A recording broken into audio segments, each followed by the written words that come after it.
Hello and welcome back to HardReset.Info. In this video, I'm going to be showing you how to enable Google Backup on any Itel phone. Let's begin. First, you want to go into Settings. Then you want to scroll all the way down and go into Google. Here you want to go to All Services and scroll down until we'll see Backup and Restore. We simply hit Backup, and now we can choose what we want to backup.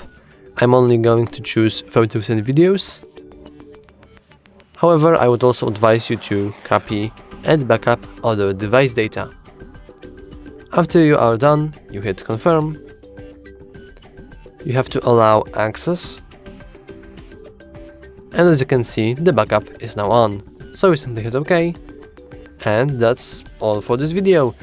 If you found it useful, please remember to like and subscribe. Thanks for watching.